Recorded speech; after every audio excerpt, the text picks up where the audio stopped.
అందరికీ praise the lord. ప్రభు అయిన యేసుక్రీస్తు వారి నామంలో మీ అందరికీ వందనములు తెలియజేస్తా ఉన్నాను. ఈరోజు ఆదికాండము 3వ అధ్యాయాన్ని మనం ధ్యానం చేద్దాం.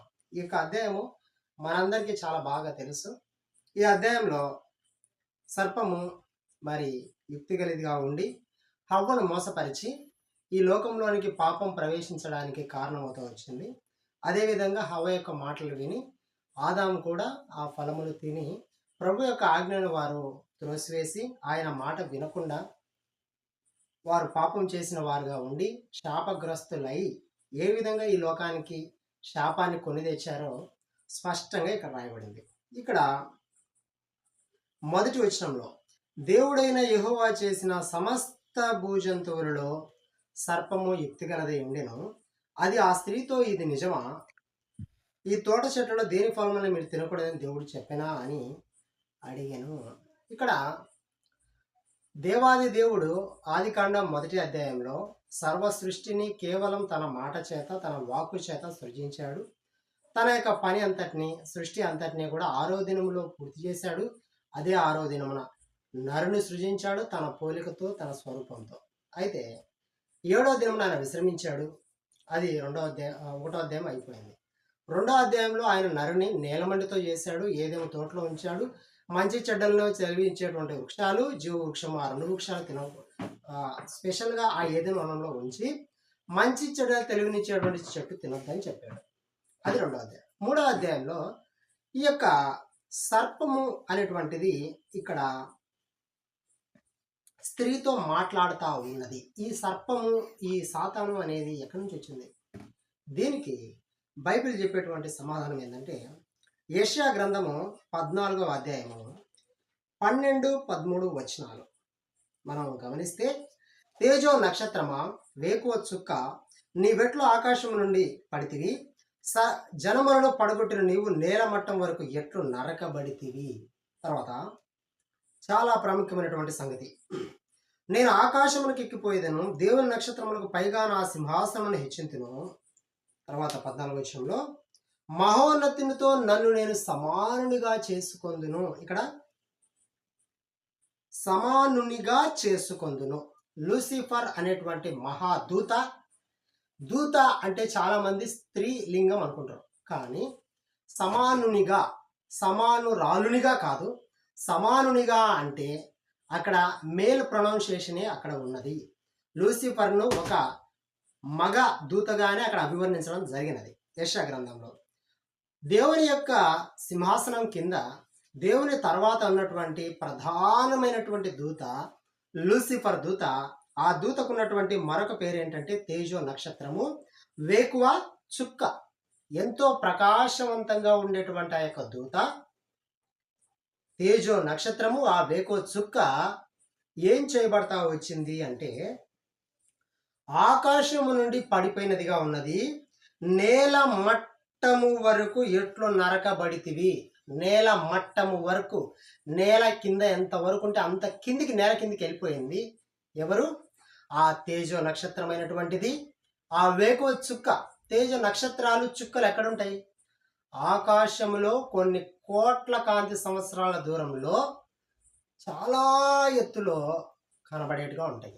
అయితే అంత ఎత్తులో నుండి నేల మట్టం వరకు నరకబడింది అంటే రీజన్ లేకుండా నరకబడదు కదా.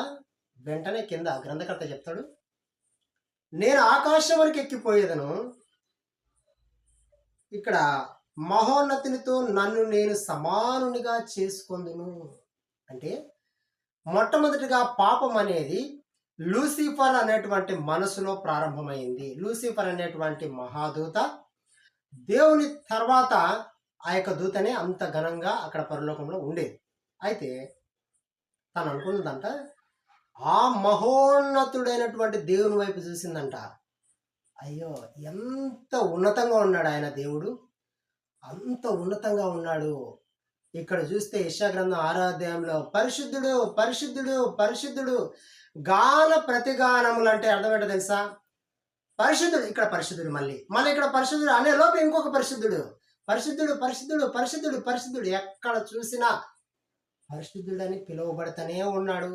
గానము చేస్తా ఉన్నారు, ప్రతి గానము చేస్తా ఉన్నారు. దేవాది దేవునికి ఆ పరిశుద్ధత చెల్లుతుంది కాబట్టి కేవలం ఆయన్ను మాత్రమే వాళ్ళు ఆరాధిస్తున్నారు. 6 రెక్కలు ఉన్నాయంట ఆ దూతలకు. యెషయా గ్రంథం 6వ అధ్యాయంలో ఆ అత్యున్నతమైనటువంటి సింహాసనం, అంత పెద్ద సింహాసనం ఎక్కడ ఉండదు. అయితే అత్యున్నతమైనటువంటి సింహాసనం మీద అంతే ఉన్నతమైనటువంటి దేవుడు కూర్చొని ఉంటే దేవదూతలు ఆయన్ని పొగుడుతున్న ఏమని? పరిశుద్ధుడు, పరిశుద్ధుడు, పరిశుద్ధుడు అని మానక రాత్రింబగళ్ళు అలాగూ చెప్పుతూనే ఉన్నాయి. గాన ప్రతిగానములు చేస్తూ ఉన్నాయి. ఆ యొక్క సంగతిని అంత ఘనత వహించినటువంటి మహోన్నతమైనటువంటి దేవుని వైపు ఒక్కసారి లూసిఫర్ చూసి చాలా మురిసిపోయింది. తను చాలా మనసులో ఆశపడింది, నేను కూడా ఆ మహోన్నతునితో సమానంగా చేసుకుంటే ఇలాంటి ఆరాధన, ఇలాంటి పరిశుద్ధుడు పరిశుద్ధుడు పరిశుద్ధుడు అనేటువంటి గాన ప్రతిగానములు, ఇలాంటి ఉన్నతమైనటువంటి స్థాయి, ఇలాంటి అత్యున్నతమైనటువంటి సింహాసనము నాకు ఉంటే ఎంత బాగుంటుంది అని తన మనస్సులో ఒక్క క్షణం అనుకున్నదే తడువుగా నేల మట్టమునకు నరికివేయబడినది. దేవుడు తన హృదయంలో పుట్టినటువంటి ఆ యొక్క ఆశను చూసి, పాపపు సంబంధమైనటువంటి కోరికను చూసి ఒక్కసారిగా త్రోసివేస్తే ఆ లూసిఫరు దాని యొక్క దూతలు కూడా భూమి మీదికి పడద్రోయబడెను. తోయటం వేరు, పడద్రోయడం వేరు. పడద్రోయడం అంటే అర్థమైందో తెలుసా? తోయడం అంటే అలా పుష్ చేయటం. పడద్రోయటం అంటే త్రోసే దాని వెనకల పడిపోవాలనేటువంటి కాన్సెప్ట్ పెట్టుకొని పడగొట్టాలనేటువంటి కాన్సెప్ట్తో ఆ గురి కలిగి తోసేదాన్ని పడగొట్టడం అంటారు. పడద్రోయడం అంటే తోసే వాళ్ళు ఖచ్చితంగా కింద పడిపోవాలని చెప్పేసి గట్టిగా తోసేస్తారు కదా, దాన్ని పడద్రోయడం అంటే. దేవుడు నువ్వు నేల మట్టానికి దిగిపోవాలని చెప్పేసి ఒక్కసారిగా త్రోసివేస్తే ఆ యొక్క మహాదూత అంత అత్యున్నతంగా దేవుని తర్వాత ఉన్నటువంటి స్థానంలో ఉన్నటువంటి దూత ఒక్కసారిగా నేల మీదకి వచ్చిపోయింది. ప్రభు దగ్గర ఉండే స్థానం పోయింది, ఆ మహిమ పోయింది, ఆ యొక్క ఘనత పోయింది. ఆ ప్రతి ఒక్క దూత కూడా ఏ విన్నపమైనా ఏదైనా ప్రభుతో మాట్లాడాలన్నా ఆయన దర్శనం చేయాలన్నా కూడా లూసిఫర్ను దాటి వెళ్ళేవాళ్ళు. అప్పట్లో పరలోకంలో ఉన్నటువంటి స్థానం లూసిఫర్కి అది. అయితే అన్ని దేవదూతలు చూస్తుండగానే లూసిఫర్ కిందికి పడద్రోయబడింది. లూసిఫర్కు కూడా దేవుడు కొంతమంది దూతలను పెడితే ఆ దూతల సైన్యము సాతాను యొక్క సమూహం అని రాయబడింది. అందరూ కూడా భూమి మీద పడద్రోయబడ్డారు. ప్రభువు చూశాడు, అయ్యో ఎంత తనతో పాటు ఉన్నటువంటి దూత, ఇంత మహాదూత తనతో సమానంగా కావాలని గర్వించింది కాబట్టి పాపములకు పరలోకంలో ప్రవేశం లేదు, పాపులు పరలోకంలో ప్రవేశించజాలరు కాబట్టి ఉన్న పాటను తోసివేశాడు. కిందికి వచ్చి పడింది, నేల మీద పడింది. తన జీవితం అంతా తను ఎంతో దిగులు పడుతూ ప్రభు దగ్గర ఉన్నటువంటి స్థానాన్ని కోల్పోవడమే కాకోకుండా భయంకరమైనటువంటి నరకమును సిద్ధం చేశాడు లూసిఫర్ కోసం. ఇప్పుడు మనకు ఉన్నటువంటి బైబిల్లో ప్రస్తావించినటువంటి ఈ పాతాళము, నరకం అనేటువంటివి మనుషుల కొరకు సృష్టించబడినవి కాదు. అవి సాతానుకు వాని దూతలకును ఏర్పరచబడినటువంటి నరకమని బైబిల్లో రాయబడింది. వాటి కోసం ఉంచబడినటువంటి పాతాళం అది. కానీ మానవుడు ప్రభువుని ఎరగక సాతానును అనుసరించి ఆ సాతాను ఉన్నటువంటి ఆ యొక్క నరకమునకు వెళ్ళిపోతా ఉన్నాడు. ఇక్కడ ఆ యొక్క పడద్రోయబడినటువంటి లూసిఫర్ ప్రభువును ఏం చేయలేదు కదా. ప్రభువును ఏమైనా ప్రభుతో పోట్లాడి గెలవగలదా?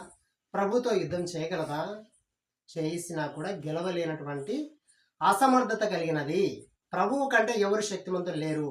మహాబలవంతుడు, మహాశక్తి సంపన్నుడు, సర్వాధికారం కలిగినటువంటి దేవుడు ఆయనతో ఎవరు సాటి రారు.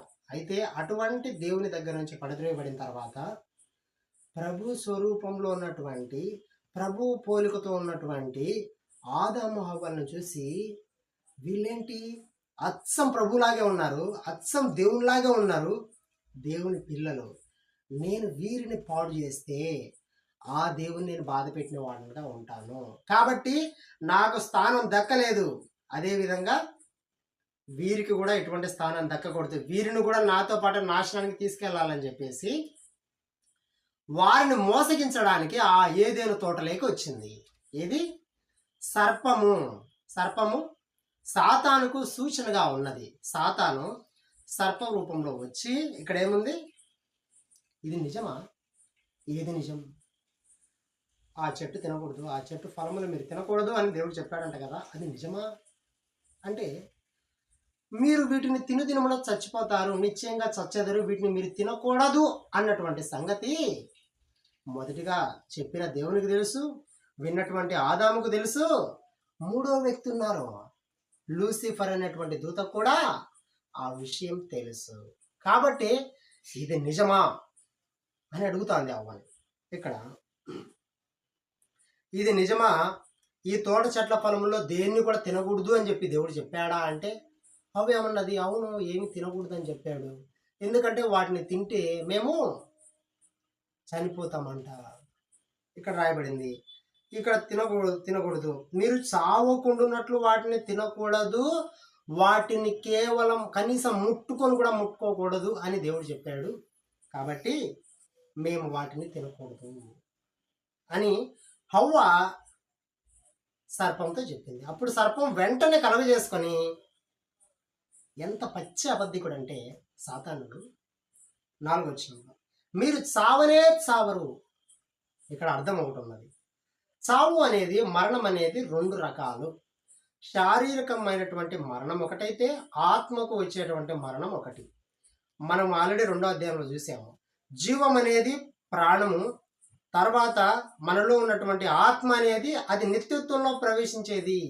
ఈ యొక్క జీవము ఈ లోకం వరకే ఉంటుంది, కానీ నిత్యత్వంలో ఉండటానికి మన ఆత్మ జీవం ఉండాలి. మన ఆత్మలో మనము పరిశుద్ధత కలిగి ఉంటే అదే ఆత్మ పరలోకంలో నివసించేదిగా ఉంటుంది.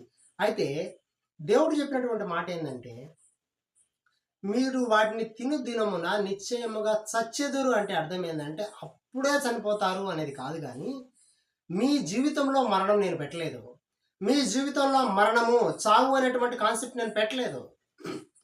మీరు యుగయుగములు కూడా ఇది లోకంలో జీవించాలనేటువంటి ఉద్దేశంతో నేను మిమ్మల్ని కలుగజేశాను.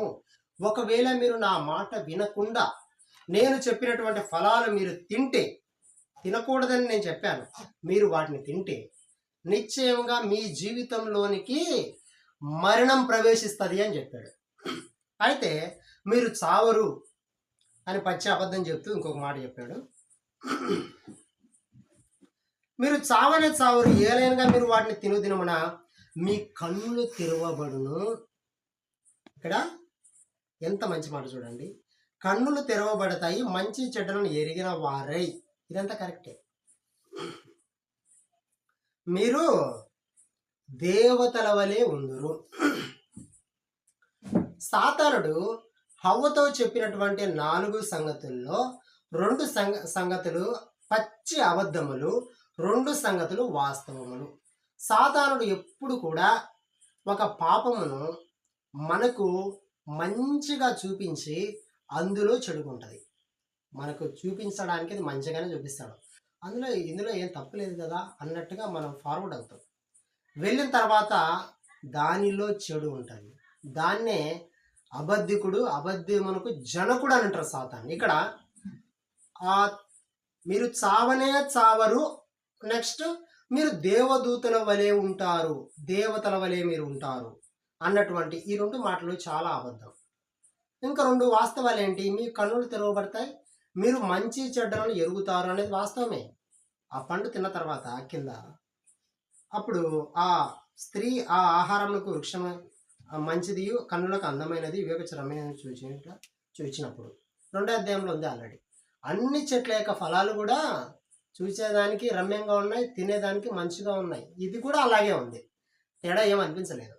కానీ వివేకం ఇచ్చేటువంటి రమ్యంగా ఉన్నది, ఇది అట్రాక్షన్ ఎక్కువ ఉన్నది. సాతాను చెప్పారు, మీరు వాటిని తింటే మీరు ఈ చెట్లలో ఉన్నటువంటి అన్ని ఫలాలు మీరు తింటా ఉన్నారు, జస్ట్ మీ కడుపు నిండుతుంది అంతే. కానీ మీకు తెలివితేటలు రావట్లేదు, మీకు దేవదూతల్లాగా మీరు కావట్లేదు, దేవతల్లాగా మీరు కావట్లేదు, తర్వాత మీకు మంచి చెడ్డలు తెలియట్లేదు, మీరు అసలు చావనే చావరు తెలుసా? దేవుడు మీకు అలా చెప్పాడు. మీరు దేవతల వలె ఉంటారని ప్రభువుకు తెలుసు. ఇప్పుడు సాతాను కలిగి ఉన్నటువంటి మనసు మనకు క్లియర్‌గా అర్థమవుతుంది. మీరు దేవతల వలె ఉంటారు అని ప్రభువుకు తెలుసు కాబట్టి, మీరు దేవతల్లా కావడం దేవుడికి ఇష్టం లేదు అన్నట్టే చెప్తా ఉంది ఇక్కడ. ఇక్కడ చూడండి. మీరు 5వ వచనం మధ్యలో మంచి చెడ్డలను ఎరిగిన వారై దేవతల వలె ఉందురనియు దేవునికి తెలియును. అంటే మీరు వీటిని తింటే దేవతల్లాగా అవుతారు, అది దేవునికి తెలుసు కాబట్టి మీరు దేవతలు అవటం ప్రభుకి ఇష్టం లేదు కాబట్టి మిమ్మల్ని తినొద్దని చెప్పాడు అని ఇక్కడ పచ్చి అబద్ధాలు మాట్లాడుతూ ఉన్నాడు. వాటిని అవ్వ ఏం చేసింది? మోసపోయింది. లూసిఫర్ అనేటువంటి సాతానుడు పరలోకంలో ప్రభుతో సమానంగా ఉండాలని కోరుకున్నాడు.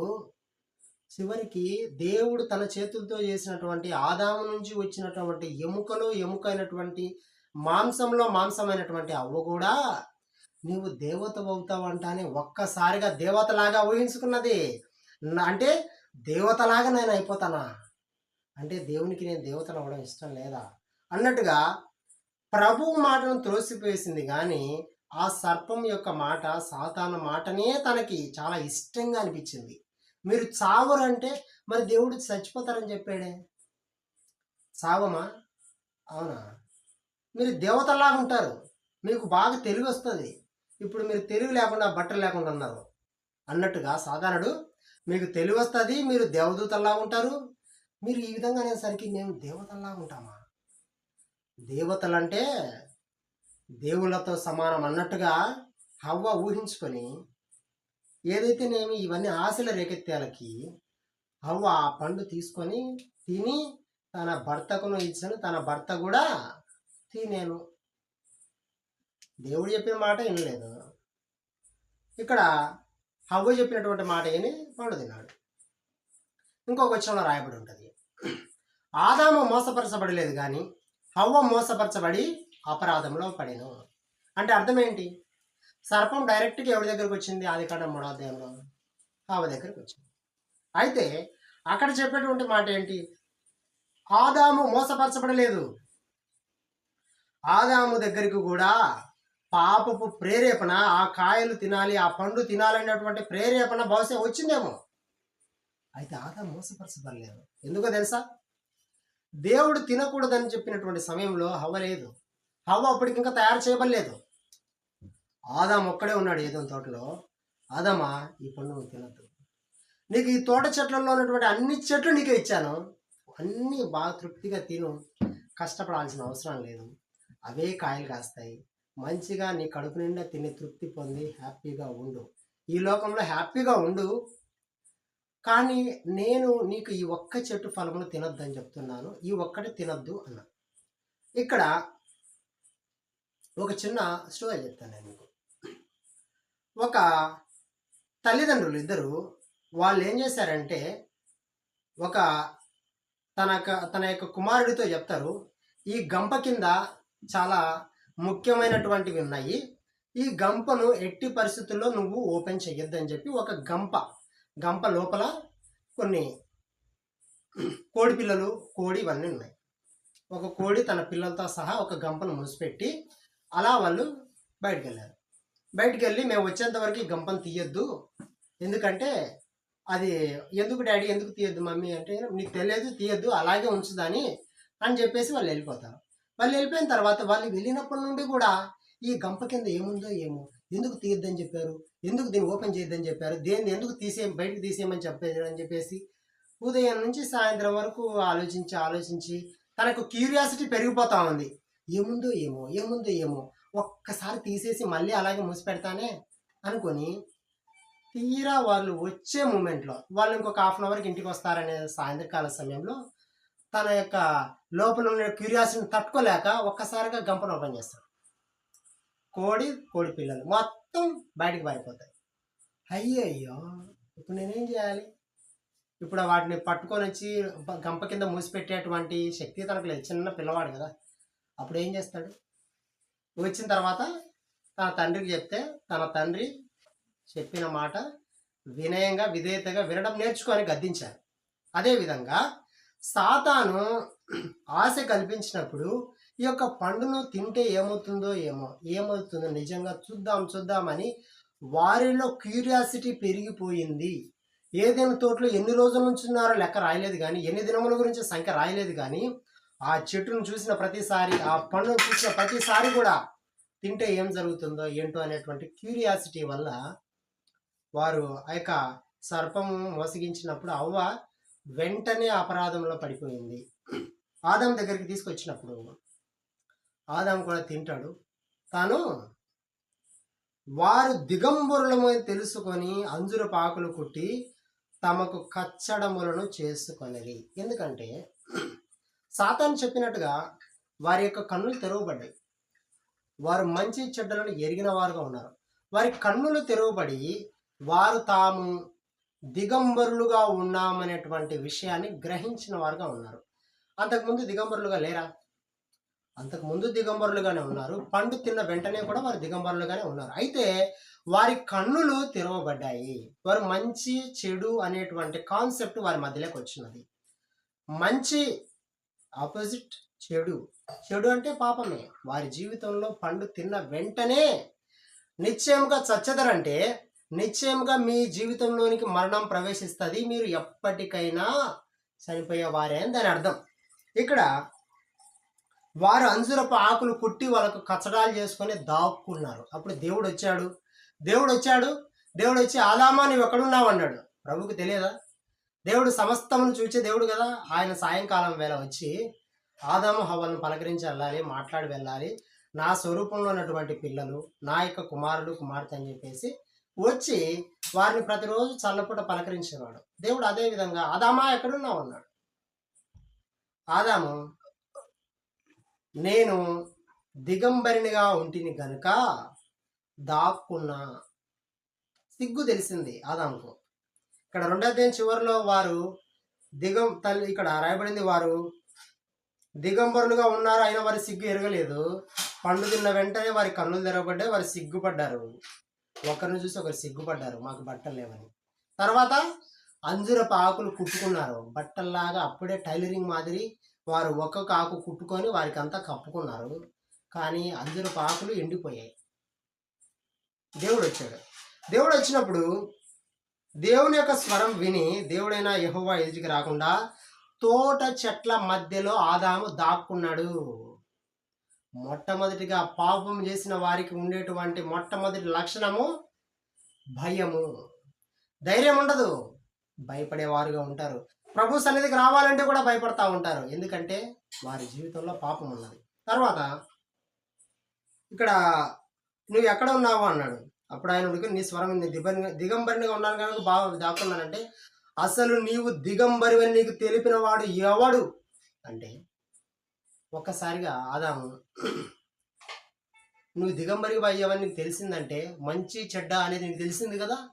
మంచి చెడ్డ నీకు తెలిసిందంటే మంచి చెడ్డలను ఆ తెలియనించేటువంటి చెట్టు ఫలం ఏమన్నా తిన్నావా అని అడిగాడు. ప్రభువుకు మొత్తం తెలుసు. అయితే ఆదాము ద్వారా తను రాబట్టాలని చెప్పేసి ప్రభు అడిగాడు. అప్పుడు ఆయన ఎంత తెలివిగా సమాధానం ఇస్తాడు తెలుసా. అందుకు ఈ యొక్క ఆదాము, ప్రభువా నేను పొరపాటు చేశాను అయ్యా, నేను తప్పు చేశాను, నీ మాట నేను వినలేదయ్యా, నన్ను క్షమించయ్యా అన్నాడా? పండు తిన్నా కానీ నేను తినలేదు, నువ్వు ఇచ్చినటువంటి స్త్రీ ఇచ్చింటే తిన్నా, నేనంతగా నేను తీసుకుని తినలేదే అన్నాడు. అది పాపం కాదా? నేను తాగలేదు, వాళ్ళు బాటిల్ ఇచ్చి తాగాను. నేను దొంగతనం చేయలేదు, వాళ్ళు సహకరిస్తే చేశాను అన్నట్టుగా ఉంది. ఇక్కడ పాపం చేశాను, వాళ్ళు అవకాశం కల్పిస్తే చేశాను, నా తప్పు లేదుగా అన్నట్టుంది ఇక్కడ ఆదాము. ఇక్కడ స్త్రీని మళ్ళీ స్త్రీ దగ్గరికి వచ్చి నువ్వు చేసింది ఏంటంటాడు. అప్పుడు సర్పము నన్ను మోసపుచ్చినందువల్ల నేను తిన్నానంటది. అప్పుడు దేవుడు ఆ సర్పానికి శిక్ష వేస్తాడు. తర్వాత స్త్రీ యొక్క ప్రసవ వేదన హెచ్చిస్తాడు. తర్వాత ఆదాముకు తన భూమిని శపిస్తాడు. ఆదామును బట్టి భూమి శాపానికి గురవుతా వచ్చింది. భూమి శపించాడు. ముళ్ళ పొదలు గచ్చ పొదలు మొలిపిస్తా నేను, నీవు బ్రతుకు దినములన్నీ ముఖపుటి చెమట కార్చి కష్టపడి నువ్వు తింటావు. మొట్టమొదటగా దేవునితో సహవాసాన్ని కోల్పోయాడు ఆదాము. తర్వాత తన జీవితంలోనికి భయం వచ్చింది, సహవాసాన్ని కోల్పోయాడు. వారు ఆత్మీయంగా దిగంబరులు అయిపోయారు. శారీరకంగా దిగంబరమని తెలుసుకొని ఆత్మీయంగా కూడా ప్రభువుకు వీరికి మధ్య దూరం పెరిగింది. తర్వాత వారి జీవితంలో ఉన్నటువంటి సమృద్ధిని కోల్పోయారు. ఏదైనా తోటలో ఎంత మంచి ఫలాలు అక్కడ ఉంది రాయబడింది, ప్రతి చెట్టు అని రాయబడింది. ఇప్పుడు ఉన్నటువంటి ప్రతి చెట్టు కూడా అప్పుడు అక్కడ ఉంది. మంచి మంచి యాపిల్స్, అరటిపళ్ళు, ద్రాక్షలు, ఇప్పుడు మనం తినే దానిమ్మ, ఇవన్నీ కూడా ఇది లేదనకుండా ప్రతి ఒక్క వృక్షము ఉంది, ప్రతి ఒక్క కూరగాయలు, ప్రతి ఒక్క ఫలాలు తిన్నాడు. మనం కూడా తినలేనటువంటి అన్ని ఫలాలు ఆదాము హవ్వలు తిన్నారు. అయితే దేవుడు ఆ ఏదైనా తోటలో నుండి వారిని తోలివేశాడు. ఇందాక చెప్తా వచ్చాను, పడద్రోయటానికి త్రోయటానికి చాలా డిఫరెన్స్ ఉన్నది. పడగొట్టాలని కాన్సెప్ట్ పెట్టుకొని ఉద్దేశపరంగా తోయడాన్ని పడద్రోయడం అంటారు. ఇక్కడ రాయబడతా వచ్చింది 19వ వచనంలో, నీవు నేలకు తిరిగి చేరు వరకు నీ ముఖపు చెమట కార్చి నీవు ఆహారము తిందువు, నీవు మన్నే గనుక తిరిగి మన్నైపోదువు. దేవుడు నీవు మట్టిలో నుంచి తీసి నీవు మన్నే, ఎప్పటికీ నీవు మన్నే, మనము మన్ను తిరిగి మన్నైపోతున్నాం. మనం మట్టిలోంచి తీసాడు దేవుడు, తిరిగి మట్టిగా మార్చబడుతున్నాం. దేన్ని బట్టి?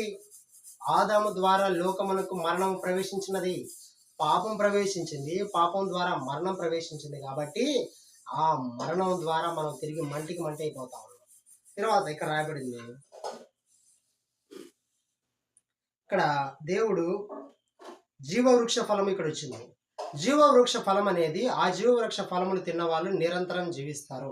కాబట్టి దేవుడు ఆ జీవవృక్ష ఫలములు తింటాడని చెప్పేసి ఆ ఏదేను తోటలో నుండి బయటికి పంపేశాడు. ఏ నేల నుంచి తీయబడ్డాడో అదే నేలను సిద్ధపరచటానికి అని రాబడింది. ఇక్కడ చూడండి, ఏ నేల నుంచి తీయబడ్డాడో ఆ నేలను సిద్ధపరచడానికి ఈ ఏదేనులో నుంచి అక్కడికి వెళ్ళాడు. అంటే ఏ నేల నుంచి తీయబడ్డాడో ఆ నేల సపరేటు, ఏదేను నేల సపరేటు. ఏదేను ఒక వనము తోట సపరేటు, ఆ ఆదాము ఏ నేల నుంచి తీయబడ్డాడో ఆ నేల అనేది సపరేటు. కాబట్టి ఆ నేలను సిద్ధపరచడానికి పంపించాడు. అక్కడ దేవుడు మళ్ళీ తిరిగి ప్రేమించి వారికి చర్మపు చొక్కాయిలు తొడిగించిన వాడుగా ఉన్నాడు. చర్మపు చొక్కాయిలు అంటే, చర్మము కావాలంటే ఒక జంతువును వధించాల, ఒక జంతువును చంపితేనే కదా చర్మం వచ్చేది. వారు చేసినటువంటి పాపమునకు ఆజ్ఞ అతిక్రమం పాపం అన్నట్టు, పాపం వచ్చే జీతం మరణం అన్నట్టుగా వారు పాపాన్ని మరణాన్ని మోసుకొచ్చారు ఈ లోకానికి ప్రభు మాట వినకుండా. తర్వాత వారికి రావాల్సినటువంటి శిక్ష ఎవరి మీద పడింది? ఒక జంతువు, అన్యం పుణ్యం తిరిగినటువంటి ఒక జంతువును దేవుడు వధించి దాని యొక్క తోలుతో చర్మపు చొక్కాయలు తొలగించాడు. ఆదామును దేవుడు డైరెక్ట్గా వచ్చి, నువ్వు చేసింది ఏంటి, నువ్వు నేను తినొద్దని చెప్పిన పండు తిన్నావా, అసలు నీకు బుద్ధి ఉందా లేదా అని చెప్పి దేవుడు డైరెక్ట్గా మాట్లాడలేదు. ఆదాము నువ్వు ఎక్కడున్నావు, మొట్టమొదటిగా నువ్వు ఎక్కడున్నావు అన్నాడు. ప్రభా ఈ విధంగా జరిగిందయ్యా, నన్ను క్షమించయ్యా అనలేదు. తర్వాత నేను తినొద్దని చెప్పిన పండు తిన్నావా అని మళ్ళీ రెండోసారి అవకాశం ఇస్తా ఉన్నాడు. మొదటిసారి అవకాశం అయిపోయింది, రెండోసారి అడిగినప్పుడైనా అయ్యో ప్రభువా నన్ను క్షమించయ్యా అనేటువంటి గుణము మొట్టమొదటి నుంచే లేదు. అందుకంటాడు కదా దేవుడు, వారి హృదయం యొక్క తలంపుల్లోని ఊహ అంతా కేవలం చెడ్డది, వారి బాల్యం నుంచి వాళ్ళు చెడ్డవాళ్ళు అంటాడు దేవుడు. దేవుడు తయారు చేసినటువంటి ఆదాము కూడా తన తప్పు ఒప్పుకొనక తన తప్పును కప్పి పెట్టుకొని హవ్వ మీదకి, హవ్వ సర్పం మీదకి తోసివేశారు. కానీ దేవుడు ఇచ్చినటువంటి అవకాశాన్ని వారు సద్వినియోగం చేసుకోలేదు. ఇక్కడ దేవుడు రాయబడుతూ వచ్చింది, ఈ విధంగా వారి యొక్క శాపము వారు కొని తెచ్చుకుంటా వచ్చారు. ఆ సాతాను ప్రభుతో సమానంగా ఉండాలనుకున్నది. అదేవిధంగా హవ్వ కూడా నాకు దేవతల వలె ఉంటారని చెప్పింది కదా, నేను దేవతను అవుతానా అనేటువంటి ఊహ తనలోకి వచ్చింది. తనలో పాపం ప్రవేశించింది. ప్రభు మాట కూడా లెక్క చేయనటువంటి, ప్రభు మాట కూడా వినుకోకుండా తన భార్య మాట విన్నాడు. అక్కడ అందుకే రాయబడింది కదా, ఇక్కడ దేవుడు అంటాడు, ఇక్కడ ఆదాముతో మాట్లాడతాడు 10వ వచనంలో. ఆయన ఆదాముతో, నీవు నీ భార్య మాట విని తినవద్దని నేను నీకు ఆజ్ఞాపించినటువంటి వృక్షఫలము తిన్నావు, నీ భార్య మాట విన్నావు, నా మాట కాదన్నా. కాబట్టి నీ నిమిత్తాన్ని యావత్ ప్రపంచాన్ని నేలనే శపించేశాను అంటాడు. ఇప్పుడు మనకు ముళ్ళు గచ్చపొదలు దేనికి సూచనగా ఉన్నాయంటే శాపానికి సూచనగా ఉన్నాయి. కాబట్టి ఆదాము ద్వారా మనకు ఈ లోకంలోకి ఏ విధంగా మరణం వచ్చింది, లూసిఫర్ అనేవాడు ఎందుకు పడద్రోయబడ్డాడు, వాడు ప్రభువును డైరెక్ట్గా బాధ పెట్టలేక, ఇబ్బంది పెట్టలేక తన పిల్లలైనటువంటి ఆదాము హవ్వలను అవ్వను మోసపుచ్చి అవ్వ ద్వారా ఆదామును కూడా ఇద్దరిని కూడా పాపులుగా చేసి వారి మహిమా వస్త్రాలు తీసివేసి వారు దిగంబరులని తెలుసుకొని వారు చివరికి ప్రభు దగ్గర ఉన్నటువంటి స్థానాన్ని కోల్పోయారు. మొదటిగా సమృద్ధిని కోల్పోయారు, ప్రభుతో సహవాసాన్ని కోల్పోయారు, ధైర్యాన్ని కోల్పోయారు, సమృద్ధిని కోల్పోయారు. అన్నిటినీ కోల్పోయి వాళ్ళు ఏదైనా తోటలోంచి వెలివేయబడతా వచ్చినారు. ఇక్కడ చాలా గమనించవలసినటువంటి మాట ఏంటంటే, ఇక్కడ ఒక మాట రాయబడింది, వారిని పంపివేసెను. పంపివేయటం అంటే వారికి ప్రభుతో ఉండటం ఇష్టం ఉన్నప్పటికీ కూడా దేవుడు మీరు ఉండకూడదు అని చెప్పేసి ఏదేను తోటల నుంచి పంపివేసినాడు. ఎందుకంటే దేవుడు ఎంతో ప్రేమామయుడు కాబట్టి నీవు ఎక్కడున్నావు, నీవు పండు తిన్నావా, ఏంటి సంగతి అని, ఏంటి ఎలా జరిగిందని చెప్పి చిన్న పిల్లల్ని అడిగినట్టు అడిగాడు. దేవుడు ఒకసారిగా సాతాను మోసపరిచినప్పుడు ఒకసారి గమనించండి, ఆదాము హవ్వలు ఆదామా ఆదామా అని దేవుడు పిలిచినప్పుడు ఆదాము పరిగెత్తుతా ఉన్నాడు, హవ్వ పరిగెత్తుతా ఉంది. వారిని చూస్తే వారు దిగంబరులుగా ఉన్నప్పటికీ కూడా దేవుడు చూశాడు, వారు అంజురపు ఆకులు ఏవేవో కట్టుకున్నారు. అరే ఏంటి ప్రజలు, ఏంది నా బిడ్డలు, నా మొట్టమొదటి క్రియేచర్, నేను సృష్టించిన మనుషులు ఏంది ఇలా తయారైపోయారు, ఏంది ఇలా పరిగెత్తుతున్నారు. దేవుడు ఆదామాన్ని ఇచ్చినప్పుడు ప్రభువా అని చెప్పి దగ్గరికి పరిగెత్తుకుంటూ దేవుని దగ్గరికి వచ్చేటువంటి ఆదాము ఇప్పుడు ప్రభు దగ్గర నుంచి పరిగెత్తుతా ఉన్నాడు. కారణం తాను చేసినటువంటి పాపం. కాబట్టి ఆ పాపం అనేది దేవునికి మనకు ఎడము కలగజేస్తుంది, దేవునికి మనకు దూరాన్ని పెంచుతుంది, సమృద్ధిని తీసేస్తుంది, శాపాన్ని ఇస్తుంది, భయాన్ని కలిగిస్తుంది.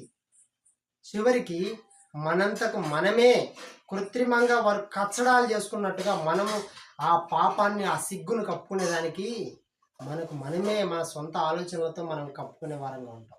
కాబట్టి పాపం ఎంత భయంకరమైనదో మనం ఈ అధ్యాయాన్ని మనం గమనిస్తూ వచ్చినాం.